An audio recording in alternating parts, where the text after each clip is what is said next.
Yes, this is the question everyone asking today. Why do Afghans love India so much? Why do they have a natural affection for Indians while keeping Pakistan at arm's length? Friends, according to one global survey, around 70% of Afghans, that's overwhelming majority, say India is their best friend.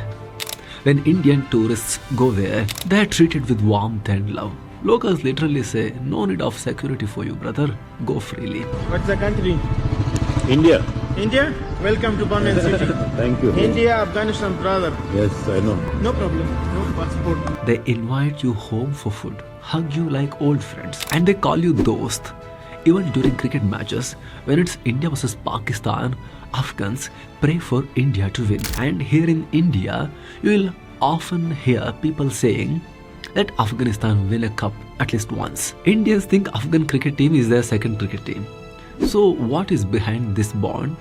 Why do Afghans surrounded by STAN countries, STAN countries, Uzbekistan, Kazakhstan, Turkmenistan, etc., in Pakistan, love India so deeply?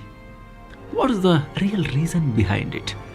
Is it emotional or is it strategic? Let's decode this unique friendship between India and Afghanistan step by step. 70% Afghans love India. This might surprise you, but this isn't a random claim.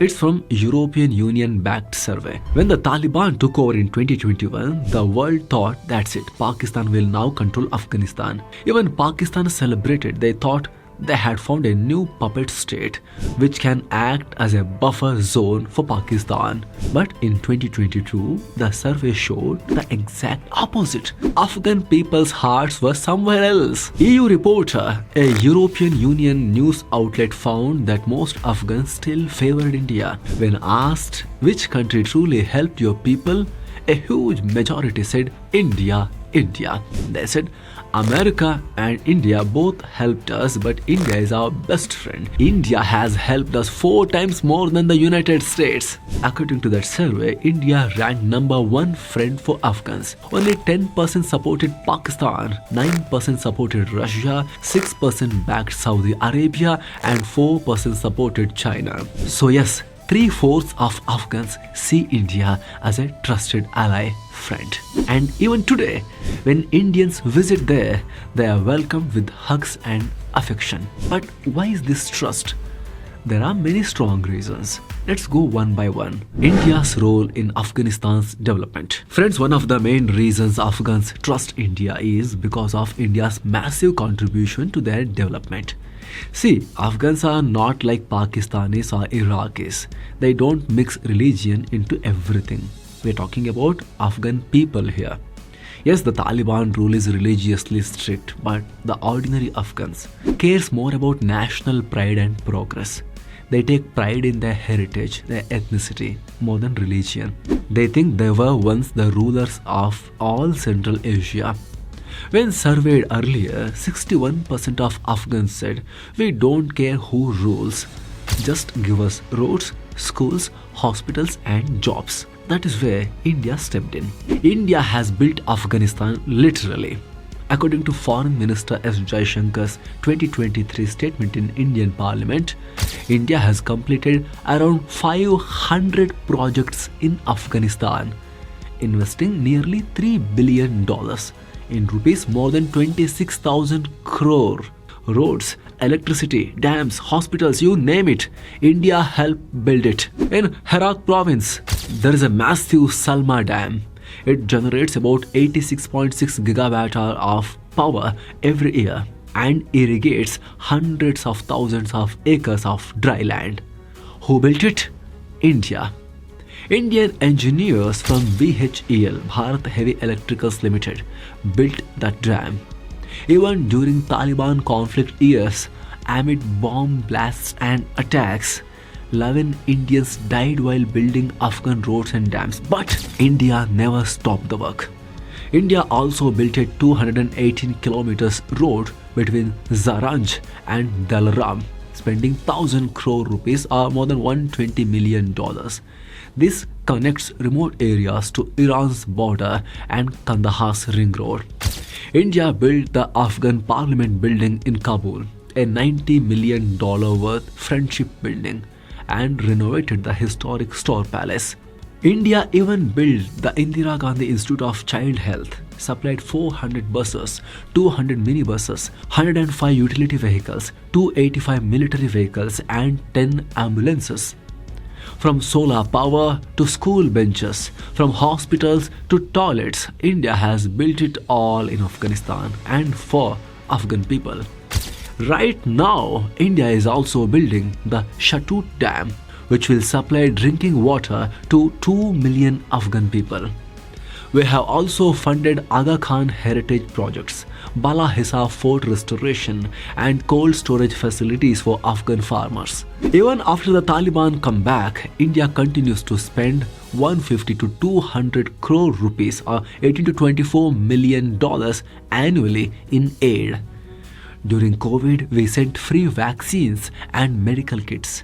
And when Taliban Minister Amir Khan Mutaqi visited India, India promised a new 30-bed hospital in Kabul and more ambulances. And whenever there is famine, India sends wheat and grains.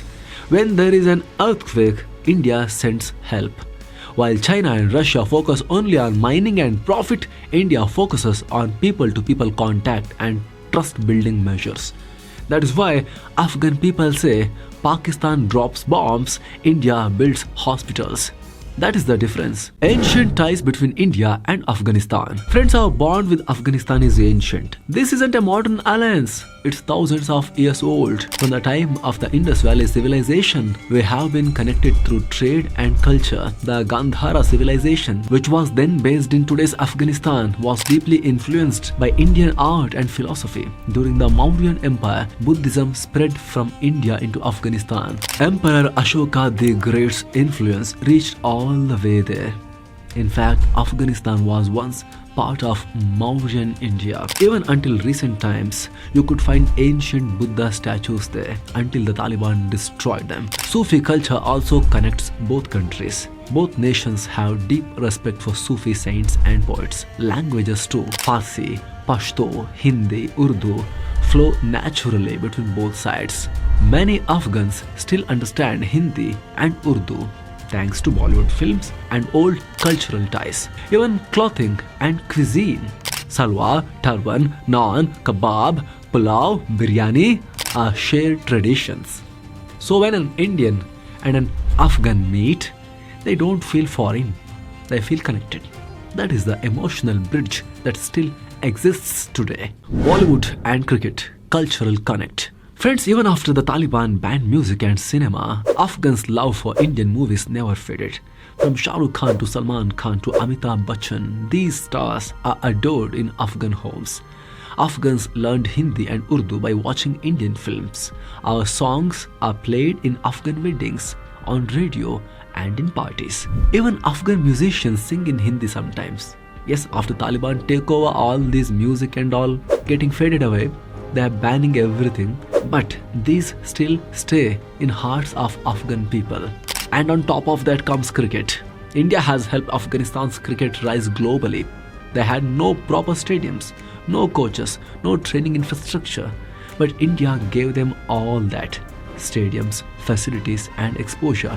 Between 2015 and 2019, Afghanistan played most of its home matches in India. Indian players like Virat Kohli and Dhoni are respected almost like national heroes in Afghanistan. Even Taliban leader Anas Haqqani once said Kohli should never have retired from Test cricket so early. He should play till 50. That is the respect level. And Afghan cricketers like Rashid Khan, Muhammad Nabi and Mujibur Rahman have massive Indian fan bases beyond religion and politics. And when Afghanistan plays Pakistan, that is the scene to watch. Afghan fans literally fight with Pakistani fans on stands. But when Afghanistan plays India, it is a friendly match, full of mutual respect. India also provides scholarships to Afghan students, which has built long-term goodwill with the youth and their families. The geopolitical angle. Friends, Afghanistan changes governments every 20 years. But India's friendship never changes. India is seen as a stable, peaceful and respectful ally. Afghans have always seen Pakistan as a troublemaker, a rogue nation, a chronic regional illness. Pakistan has supported insurgencies, funded terror groups and tried to control Afghan politics. But Afghans never accepted that. They also reject the Durand Line, the artificial border drawn by the British which separates Pashtun tribes. Afghans believe Pashtunistan belongs to them and that Pakistan is an unnatural creation. So naturally they prefer India, a country that doesn't interfere, that focuses on development, not domination. Even Al Jazeera reported that many Afghans see India as a respectful, non-greedy partner. And friends, this is interesting. While Pakistan denies Afghanistan trade routes, India convinced Iran to open the Chabahar port so Afghan goods can reach the world through Arabian Sea. In 2020, India exported 825 million worth of goods to Afghanistan. Even after the Taliban takeover, trade continues, with Afghan exports to India rising from $509 million to over $700 million now. Afghan dry fruits, seeds and nuts all find their biggest market here in India. So yes, India is not just a friend, it's a lifeline to Afghanistan. Taliban soft corner for India. Now you may ask, what about the Taliban? They're extremists, right? Why do they also respect India? Good question. See, Taliban and India are ideologically opposite, but even they haven't taken a hostile stand against India. Yes, during the Kandahar Indian Airlines plane hijack years ago, they played a double game. But since then, they have maintained a respectful distance, partly because of India's military power and partly because of India's soft power. In fact, today's Taliban Defense Minister Mullah Yaqub, who is son of Mullah Omar, openly respects India. He even told Indian officials that he would like to send Afghan soldiers to India for training. That is the trust. And the Taliban's deputy foreign minister Sher Mohammad Abbas actually studied in India and trained at our army academy. Also, the Taliban's ideological roots trace back to Deobandism, an Islamic reform movement that started in Deoband, Uttar Pradesh. Taliban leaders even visited Deoband recently. Amir Khan Mutaki visited there, considering it a spiritual birthplace for them. So historically and religiously, there is a soft connection too. So friends, that is why Afghans love India. Because when Pakistan sends guns, India sends books. When others send troops, India sends teachers and doctors. And as long as India focuses on people, not politics, this friendship will only grow stronger. Sometimes true power doesn't come from missiles or armies, but from compassion, respect and helping hands. And that's what India has given to Afghanistan. What is your take on this? Please let us know your thoughts on the comment section below. And if you like this video, please don't forget to like, share and especially we request you, please don't forget to subscribe to our channel. Thank you so much. Let's meet again. Namaste.